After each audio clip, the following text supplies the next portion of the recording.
जीवन को महान बनाने वाली प्रेरणादायक कहानियां, निस्वार्थ भाव से जगत कल्याण की सेवा में समर्पित महान व्यक्तियों के अनुभव। प्रजापिता पिताश्री ब्रह्मा एवं मातेश्वरी जगदम्बा सरस्वती के संग के रंग, ईश्वरीय यज्ञ इतिहास की झलकियां तथा परमात्म शक्ति अनुभूति से अपना जीवन श्रेष्ठ बनाने के लिए देखिए कार्यक्रम प्रेरणा। दीपक देता है रोशनी फैलाने की प्रेरणा, फलदायी वृक्ष देता है देने की प्रेरणा, मधुबन देता है महकते रहने की प्रेरणा, महान व्यक्ति देते हैं जीवन जीने की प्रेरणा। आओ प्रेरणा से दें हम सभी को प्रेरणा।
देवभूमि हिमाचल की सुंदर वादियों में बसा एक अति मनोहारी शहर कुल्लू के प्रजापिता ब्रह्मा कुमारी ईश्वरी विश्वविद्यालय की सह संचालिका के रूप में आदरणीय किरण दीदी जी निमित्त है।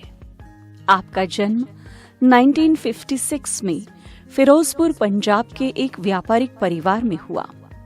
बाल्यकाल से ही आप समाज सेवा करना एवं धार्मिक वृत्ति की रही है।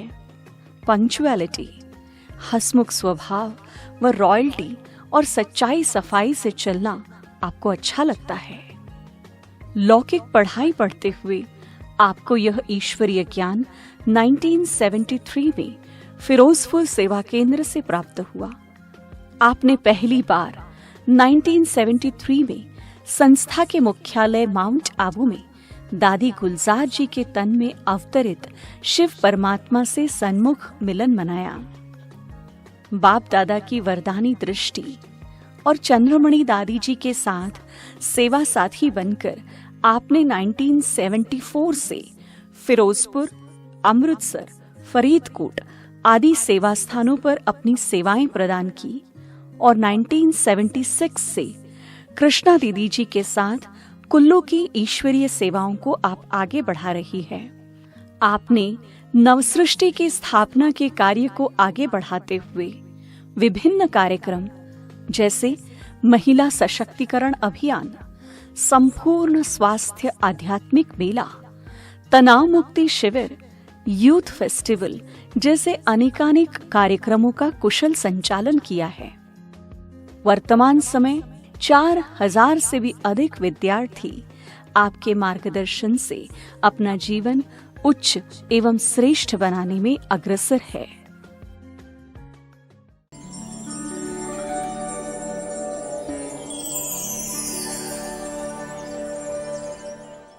ओम शांति। मेरा जन्म 15 जनवरी 1956 में पंजाब फिरोज़पुर डिस्ट्रिक्ट में हुआ और हमारा परिवार धार्मिक और मारवाड़ी परिवार था। तो परिवार बहुत ज़्यादा धार्मिक था। इवन कि हमारी दादी माँ जो थी वो इतनी धार्मिक थी कि हमें आज भी भक्तनी की पोतियों के नाम से जानते हैं। तो ज़्यादा धार्मिक होने के कारण हमारे परिवार में बच्चों को क्या सब बड़ों को भी बिना नहाए कभी भी पानी तक भी नहीं पीने देते थे। और वो धारणा आज भी हम अपने परिवार में जाते हैं, वही धारणा आज भी चली हुई है। हमारे भाई भाभी जो भी परिवार में रहते हैं वो आज भी चली हुई है। तो उसके कारण नेचुरली हमारे अंदर भी वो धार्मिक संस्कार तो आएंगे ही, चाहे थोड़े आए चाहे ज़बरदस्ती आए, कैसे भी आए। हमारे मन में एक धारणा होती थी कि मंदिर जाने से भगवान हमें पढ़ाई देता है, हमारी बुद्धि अच्छी करता है, ऐसा हमारी दादी माँ हमें सिखाती थी। तो इस कारण से भी, इस लालच से भी हम मंदिर में जाते थे। तो मंदिर में जब इतना जाने लगे, इतना जैसे लगाव जैसे होने लगा, तो कई बार पंडित जब हमारे घर में आते थे वो कहते थे ये पढ़ाई के बाद तो इसने मंदिर में ही आना है। तो हमें भी अंदर से एक खुशी भी नहीं है और गम भी नहीं, हम बस ठीक है उन्होंने बोला है तो ठीक है।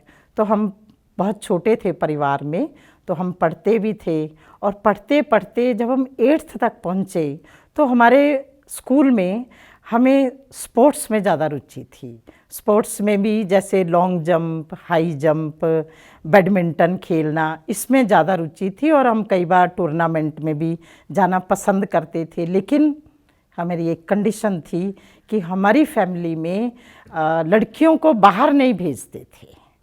इस कारण से ये भी एक अंदर अरमान ही स्पोर्ट्स का रह जाता था कि हम कभी ग्रुप में आउट ऑफ स्टेशन नहीं जा सकते थे।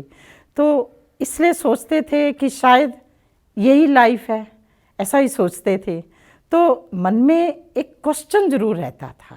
लेकिन जब सबकॉन्शियस माइंड में अब समझ में आता है कि जब सबकॉन्शियस माइंड में कोई क्वेश्चन चला जाता है वो कभी ना कभी उजागर जरूर होता है, जहाँ उसको कुछ सोल्यूशन मिलना होता है। इस तरह से हम अपनी पढ़ाई करते रहे। जब हम 10th तक पहुँचे, तो 10th तक जब पहुँचे तो उस समय हमारे शहर से 5 किलोमीटर दूर एक ब्रह्मा कुमारीज का सेवा केंद्र खुला। 69 में जब बाबा भी थे उस टाइम, तो उस टाइम सेवा केंद्र खुला घर से 5 किलोमीटर की दूरी पर। हमारे फादर बिजनेस करते हैं, होलसेल का बिजनेस है, वो भी उसी एरिए में ही है, शहर से 5 किलोमीटर दूरी पर कैंट के अंदर है।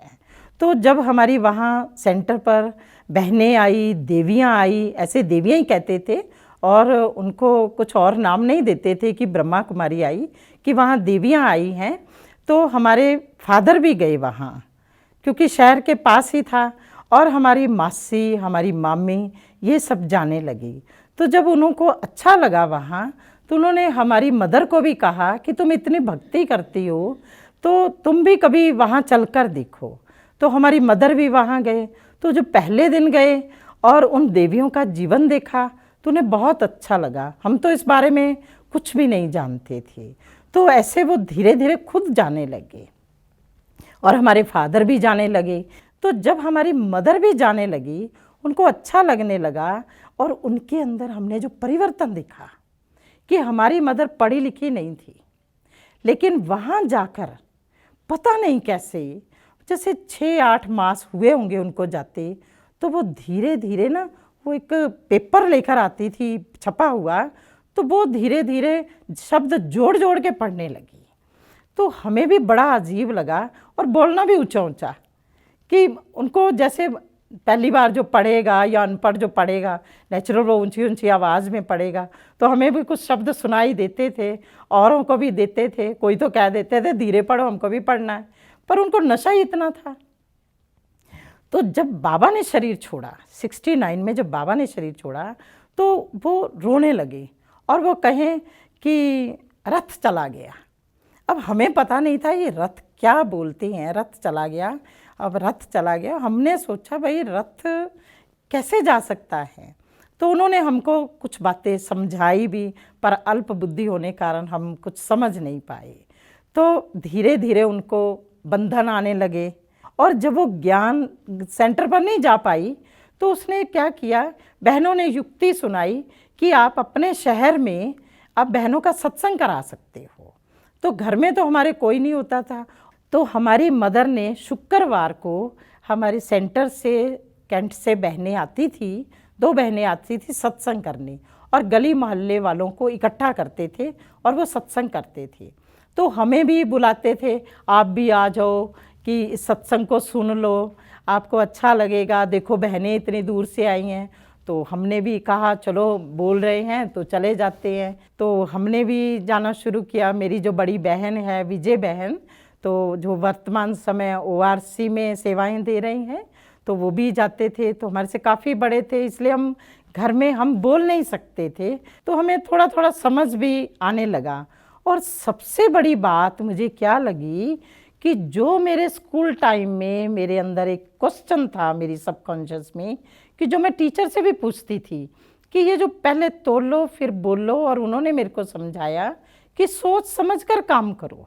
लेकिन जब ये बहनें हमारे घर में आने लगी और वो चित्रों पर समझाती थी, जो सत्संग करती थी वो चित्रों पर समझाती थी, तो जो पहला चित्र था आत्मा का, तो उसमें हमें इतना समझ में आया कि जो हमारा क्वेश्चन था कि सोच समझ कर काम करो, तो उन्होंने उसका 3 बातों में बताया। पहले सोचो, फिर समझो और फिर करो। तो ये तो बात समझ में आई कि सोचना कैसे है, मन से सोचना है, बुद्धि हमारी उसका जजमेंट करेगी, फिर जो कर्म होगा वो मेरा प्रैक्टिकल हो जाएगा। तो ये बात इतनी फिट लगी और इतना अच्छा लगा। उसके बाद अपने कर्मों पर अटेंशन जाने लगा, और उन्हें समझाना शुरू किया कि ऐसे आप अपने कर्मों पर अटेंशन देंगे तो आप जो मन में आपके लक्ष्य होगा, जो मन में धारणा होगी, वो पूरी हो जाती है। तो हमें ये भी बड़ी अच्छी लगी कि अच्छा ऐसा समझने से पूरा हो जाता है। तो ये तो बहुत ही ईजी मेथड है। तो हमें वो टेक्निक समझ में आई। सबसे अट्रैक्शन की बात मेरे लिए वो थी। तो इसलिए उसके बाद हमारा थोड़ा सा झुकाव भी होने लगा, लेकिन इतना ज़्यादा नहीं था। ठीक है, उन्होंने हमारे को ये टेक्निक सुनाई। एक बार की बात है कि हमारी मदर को माउंट आबू जाना था, लेकिन उनका अपना अकेले ही प्रोग्राम था। तो सौभाग्य से दुर्भाग्य से कहे, मैं तो सौभाग्य से ही कहूँगी कि उनके हाथ में चोट लग गई। हाथ के बीच हथेली में चोट लगी, जो वो अपना काम नहीं कर सकते थे। अब रिजर्वेशन उन्होंने करवाई थी कि माउंट आबू जाना है, तो फिर उन्होंने मेरा प्रोग्राम बनाया कि मैं इस बच्ची को साथ ले जाती हूँ। तो वो मेरे को इस कारण से लेके गए। मुझे वो नहीं था कि मैं कोई बाबा से मिलूँगी, क्योंकि मैंने तो कुछ पढ़ाई उनकी की नहीं, लेसन ही, मुझे तो एक टेक्निक ही पसंद आई थी उनकी। तो जब मैं उनके साथ माउंट आबू में गई, पांडव भवन में गई, और वहाँ बाप दादा आए और बहुत सारे योग में बैठे, हम भी बैठे। हमें योग में ऐसी जैसे बाबा की आंखें खुली, जब हमें ऐसा अट्रैक्शन जैसा हुआ, खिंचावट जैसा हुआ, जैसे मैं सूक्ष्म रूप से ही बाबा के आगे आगे जा रही हूँ। भले मैं वहीं बैठी थी, लेकिन जब बारी बारी जब मिलते थे और हमारा भी टर्न आया, हमारे ग्रुप का एक एक से जब मिले, जब मेरा टर्न आया वहाँ मिलने का बाप दादा से, तो बाप दादा ने मेरे से हाथ मिलाया और मेरे को कहा, बच्ची अब बहुत आगे जाओगी। तो मुझे ऐसा समझ में नहीं आया मैं किस विषय में आगे जाऊंगी और कहाँ आगे जाऊंगी और कैसे मैं जा सकती हूँ। तो ये वरदान जो मेरे हाथ में हाथ देकर दिया, वो वरदान मुझे आज भी, अगर उस हाथ का स्पर्श का जब मैं याद करती हूँ, मुझे वो स्पर्श आज भी अनुभव होता है। और मेरा कभी भी, मैं अभी बीच का, जैसे अभी के लाइफ के बीच में आपको ये सुना रही हूँ, अभी भी जैसे मैं कभी कोई प्रोग्राम होता है, कोई कुछ होता है, तो मैं बाबा के कमरे में जब जाती हूँ तो मुझे ऐसा लगता है, या मैं उसको याद भी करती हूँ कि बाबा मेरे से हाथ में हाथ मिलाकर कहते, बच्ची ये कार्य तो बहुत सरल है। कोई भी प्रोग्राम होता है मैं बाबा को पहले शेयर करती हूँ कि ये कार्य है, मैं लिख के देती हूँ बाबा को, और कि ये मेरा। तो मुझे उस दिन की यादें मेरे दिल में, मेरे मन में ऐसी छपी हुई हैं। शायद मैंने इन सब बहनों से बहुत ज़्यादा शेयर नहीं किया है कभी, लेकिन मेरा, क्योंकि मेरे मन में था जो चीज़ इतनी ज़्यादा अनुभव में है वो अपने तक ही रखनी चाहिए, तब वो अनुभव ज़्यादा बढ़ता है। ऐसे मेरे मन की एक सूक्ष्म सी धारणा है। तो मैं जब वहाँ पर मधुबन में थी, उस समय एक बहन का समर्पण भी था। तो मैंने जब वो समर्पण देखा तो मुझे बड़ा विचित्र लगा। अच्छा, ऐसे शादी होती है? तो मुझे, जैसे मैंने अपने मन में ये संकल्प जैसे पक्का किया कि मैं भी ऐसा ही भगवान से शादी करूंगी। तो ये तो मेरे मन का ही संकल्प था। जब हम वहाँ से वापस आए, 73 में हम बाबा से मिले थे, तो जब हम वहाँ से आए तो हमारे घर में हमारी बड़ी बहन जो थी, विजय बहन, उसको काफ़ी बंधन थे, क्योंकि वो बड़ी होने के कारण उसकी शादी होगी तो आगे वाली बहनों की शादी होगी, नहीं तो शादी नहीं हो सकती। हमारे में परिवार में, मारवाड़ी परिवार में ये एक रिवाज था। तो इसलिए अब वो कहे मैंने शादी नहीं करनी, वो ज्ञान में मैं तो बिल्कुल ही गुप्त थी, मेरा तो किसी को पता ही नहीं था, और ना ही शो होने देते थे कि चलती है। तो वो, उसको इतने बंधन आए जिसके कारण उसने अपने बंधन चंद्रमणि दादी से मिलने से उन बंधनों को सॉल्व किया और वो धक से सेंटर पर चली गई। तो मेरे को फिर धीरे धीरे वो कहने लगे अब ये ना कहीं चल पड़े। अब एक तो गई, थोड़ी लो क्लास बहुत ज़्यादा थी परिवार में, तो इस कारण से उनको जब छुट्टी हो चली गई सेंटर पर, तो मेरे ऊपर थोड़ा निगरानी रखनी शुरू की कि ये ना कहीं चली जाए। तो हम तो स्कूल में साइकिल पर जाते थे, तो सेंटर तो हमारे भी शहर में सेंटर खुल गया, तो हम वहाँ सेंटर पर जाने लगे, स्कूल से वापसी में सेंटर पर जाने लगे। तो हमको मौका कैसे मिलने लगा सेंटर पर रहने का। हमारी बहनें जब सेंटर पर अकेली होती थी तो रात को सोने के लिए हमारी मदर को कहती थी अपनी कन्या को भेजना सोने के लिए, तो वो हमारे को भेजते थे, जाओ रात को सो जाना वहाँ पर, सुबह आप आ जाना, पढ़ाई भी कर लेना। तो हम इस तरह से रात को थोड़ा थोड़ा करके सेंटर पर परिवार वालों को भी हुआ कि ये सहयोग देने के लिए जा रहे हैं। तो हमने जब सेंटर पर थोड़ा थोड़ा रात को सोने के लिए सहयोग में जाना शुरू किया, अंदर से तो हमारी नींव पक्की ही हो रही थी। तो अगर जब कभी पता लग जाता था तो हमारी मदर ही उनके सामने हमको डांटने लग जाती थी और पीछे से हमें फोर्स करती थी कि तुमको शेरनी शक्ति बनना है, तुमको ऐसा बनना है, तुमको ऐसे बाबा के घर जाना है, तुमको ऐसी सेवा करनी है। इस तरह से वो हमें अंदर अंदर फोर्स करती थी। इसलिए मैंने कहा कि वो मेरी डबल माँ थी, जिन्होंने मेरे को ज्ञान में भी चलाया और मेरे को शारीरिक रूप से संसार में भी लाया। कुछ ऐसा टाइम भी आया कि हमारा थोड़ा सा बंधन खुलने लगा। हमारा जो बड़ा भाई था वो हमसे बोलते नहीं थे, क्योंकि वो समझते थे कि ये भी सन्यासी हैं, क्योंकि उनके मन में ये धारणा थी कि ये बहनें सन्यासी बन गई, अब ये मांग कर खाएंगी, हमारी तो बेइज्जती होगी। ये उनके मन में धारणाएं थी। तो जब हम एक बार चंद्रमणि दादी हमारे वहाँ फिरोजपुर में आए, प्रदर्शनी लगी, बहुत सारी बहनें आई, तो हमारी माँ ने हमारे को उनके आगे किया। तो हमने भी अपनी इच्छा, दादी ने पूछा आपका लक्ष्य क्या है, आप ऐसा बनोगी, आपको पीताम्बर लेना है या पैंट वाला लेना, ऐसा पूछते थे। तो हम भी कहते नहीं, हमने तो पीताम्बर से शादी करनी है। तो उन्होंने कहा अगर ऐसा करना है तो तुमको ऐसा बनना होगा, ये पढ़ाई पढ़नी होगी, ईश्वरीय पढ़ाई। तो हम कहते थे दीदी हमने तो आपके साथ ही जाना है। तो ऐसे उनसे इतना स्नेह हुआ वहाँ पर। तो हम भी उन बहनों का जीवन देखकर तो हम भी अमृतसर में आए। थोड़ा टाइम ही हम वहाँ पर रहे होंगे फिरोजपुर में, 5-6 मास ही, और फिर हम अमृतसर में आए। तो जब हम अमृतसर में आए तो हमें चंद्रमणि दादी, क्योंकि हमने घर में कुछ भी सीखा नहीं था, इवन कि हमको खाना भी बनाना नहीं आता था, कोई भी काम नहीं करना आता, छोटे थे इसलिए हमसे इतना काम भी नहीं लेते थे। जब हम बड़े सेंटर में आए, अमृतसर में आए, तो चंद्रमणि दादी ने स्वयं, हम 25 बहनें होती थी और हमको बोला गया कि आपको आज ये दाल सब्जी ये बनाना है। अब हमें तो आता नहीं, अब हम ना भी कैसे करें। हमें सिखाया कि आपको ना नहीं करनी है, भले आपको ये काम नहीं आता है। तो हम मना नहीं करते थे, वो हमारा जैसे बेस बन चुका था पहले से ही कि हमको बड़ों को कभी भी मना नहीं करना है। तो चंद्रमणि दादी हमको बैठकर, किचन में बैठकर हमको भोजन सिखाना, पहले ये डालना है, फिर ये ऐसे ये खाना बनना है। फिर हम जब दूसरे दिन बनाते थे तो हम 10 बार लेके जाते थे प्लेट में डालकर कि देखो ये ठीक बन गया। वो कहते थे और भूनो इसको, और ऐसा करो, अभी ये टेस्ट नहीं आया। जब टेबल पर रखेंगे कोई ऐसा ना कहे इसमें नमक कम है, इसमें मिर्च कम है, ये तीखा हो गया, ऐसा ना कहे। इसलिए पहले से ही इस तरह से बनाना है।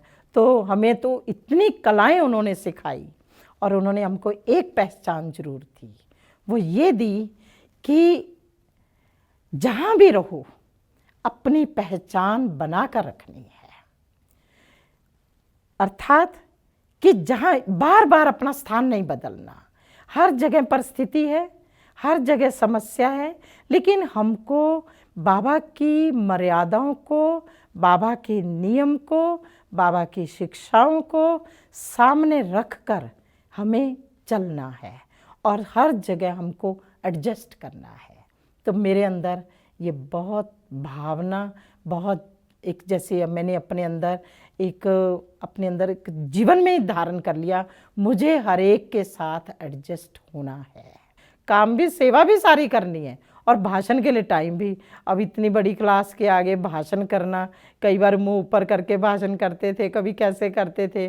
तो वो एक ट्रेनिंग सेंटर होने के कारण तो हमको सिखाया जाता था, दादी खुद बैठ कर सिखाती थी। आप ऐसा समझो कि बहुत लोग सामने बैठे हैं, सभा भरी हुई है, और मैं शक्ति ललकार रही हूँ। तो ऐसे हमारे अंदर इतना उन्होंने फोर्स भरा, इतना प्यार दिया। हमें इतना प्यार कौन करेगा, मैं आज तक उनका बयान नहीं कर सकती।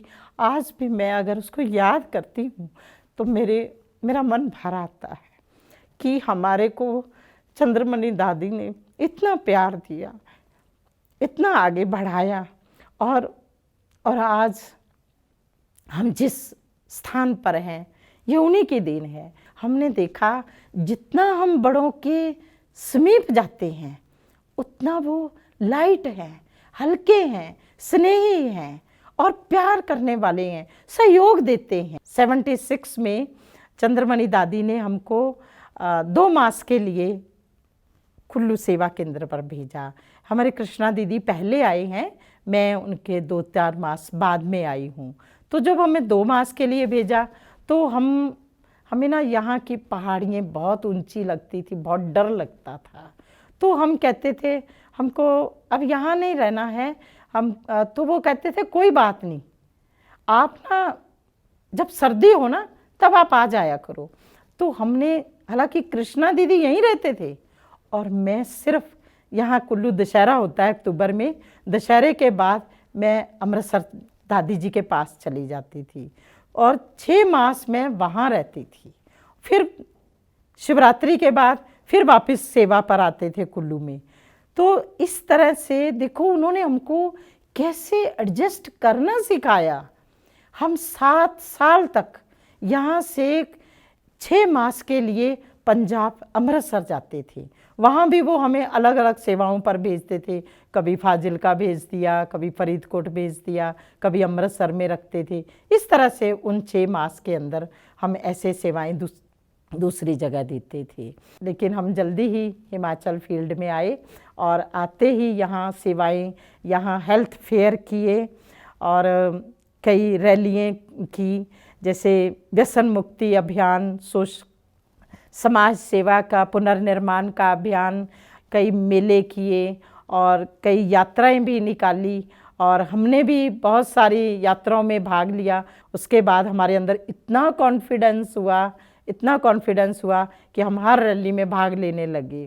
तो इसके बीच में मेरे को एक बात याद आती है कि जब हम अमृतसर में थे, हमारे भाई विदेश में रहते थे, जैसे कि मैंने बताया। जब वो 10 साल बाद विदेश से वापस लौटे तो उन्होंने हमारे को बुलाया। तो वो तो इस लक्ष्य से आएंगे कि मैं अपनी शादी करके आऊँगा और अपनी बहन की भी शादी करूँगा। तो उनको क्या पता कि हमारी दिशाएं कहाँ बदल गई हैं। तो उन्होंने हमको बुलाया। तो चंद्रमणि दादी ने कहा कि आप ना साड़ी पहन कर जाना।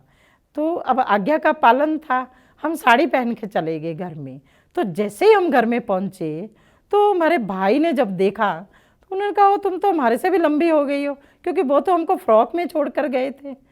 तो जब उन्होंने देखा, फिर उन्होंने हमसे बात की, उसकी हिम्मत नहीं पड़ी मैं इसको कैसे शादी का प्रस्ताव रखूं। तो उन्होंने मेरे को ज़बरदस्ती नहीं किया और उन्होंने अपनी शादी की। और उसके बाद मेरा समर्पण समारोह अमृतसर में करने आए। तो अमृतसर में फिर उस समय मेरा समर्पण समारोह भी उन्होंने किया। और आज भी वो हमारे सहयोगी हैं, योगी तो नहीं हैं, लेकिन वो हमारे सहयोगी जरूर हैं। हम अपनी बहनों को भी यही सिखाते हैं, चाहे कैसी भी परिस्थिति आए, खाने को भी कुछ ना हो, लेकिन हम अपनी मर्यादाओं से कभी भी समझौता ना करें। बाबा ने हमें जिस मर्यादा में, जिस लाइन में रखा है, जिस लकीर में रखा है, उस मर्यादा में, उस कायदे में हमारे इतने फ़ायदे हैं। दूसरा, मैं तो सबको यही कहना चाहूँगी कि कोई भी भाई बहन सेंटर में आने वाला भी कभी भी मर्यादाओं से समझौता ना करे और बड़ों के हमेशा आज्ञा का पालन करें, बड़ों के समीप रहें। बड़ों के समीप आने का बहुत सरल तरीका है कि हम अपना दिल का हाल उनसे क्लियर शेयर करें। ये मैं सबके लिए मैं तो कहना चाहूँगी कि हमारा जीवन बहुत सरल और बहुत इजी है। वर्तमान मेरा पुरुषार्थ यही है कि मैं अपने योग पर आजकल बहुत ध्यान देती हूँ, क्योंकि समय की समीपता भी है और समय अनुसार बाबा भी हमें इसी और विशेष इशारा देते हैं। तो मैं अमृत वेला जो है वो अपने समय पर 3:15 बजे उठना, और कितना भी काम हो मैं अपनी रूटीन को उस अनुसार मैनेज कर लेती हूँ। ये नहीं है कि मुझे योग करना है तो मैंने ये काम नहीं करना, मेरा तो योग में ऐसे फिक्र नहीं। अपनी रूटीन को उस हिसाब से हम सेट कर लेते हैं। तो अपनी मर्यादा भी फॉलो, बाबा का नियम भी फॉलो, और जिनके लिए हम सेवाधारी हैं वो भी खुश। चाहे मेहमान भी कितने भी आते हैं तो भी हम अपनी सेटिंग को उस हिसाब से कर लेते हैं, तो अपने को हल्का रहते हैं। तो इस रीति हम अपना पुरुषार्थ भी रखते हैं।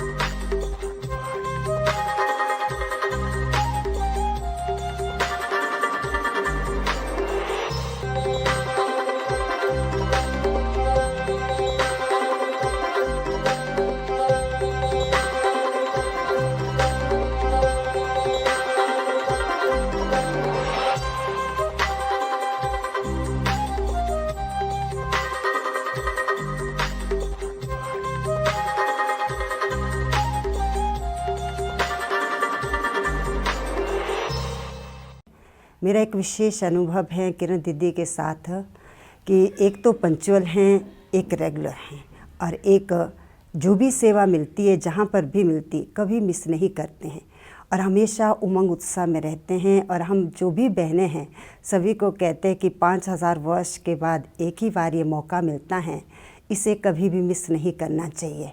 और हमेशा उमंग उत्साह दिलाते रहते, कोई भी कार्य चाहे सेंटर पर हो, चाहे मधुबन का हो, चाहे जॉन में हो, मतलब हमेशा प्रेरणा देती रहती है कि ये जीवन एक बार ही मिलता है, बार बार नहीं, इसका पूरा पूरा लाभ कल्प में लेना चाहिए। दीदी की बहुत पालना ली। दीदी बहुत विशेष है, विशेषता की तो मूर्ति है, सने की देवी है, सहयोग तो इतनी देती है जो पूछो मत। बहुत ही विशेष है, विशेषता से भरपूर है दीदी। हर एक को आगे बढ़ाने की कला है दीदी में। वैसे तो किरण दीदी में काफ़ी गुण हैं, परंतु मुख्य गुणों में पंक्चुअलिटी और एवर रेडी और निश्चय बुद्धि, तो ये तीन विशेषताएं हमने किरण दीदी से सीखी। उनके अंदर रमणीकता और गंभीरता का विशेष गुण है, दोनों का बहुत बैलेंस है। सबसे बड़ी इनमें विशेषता है कि सबको साथ लेके चलना है और एक बल एक भरोसा, परमात्मा की सेवा सबको साथ लेके चलना है। और अभी बाबा ने बताया कि अंतिम समय आ गया है, तो किरण दीदी भी कहती कि अभी पुरुषार्थ करो, ज्ञान योग धारणा सेवा में चारों सब्जेक्ट में आपको सफल होना है।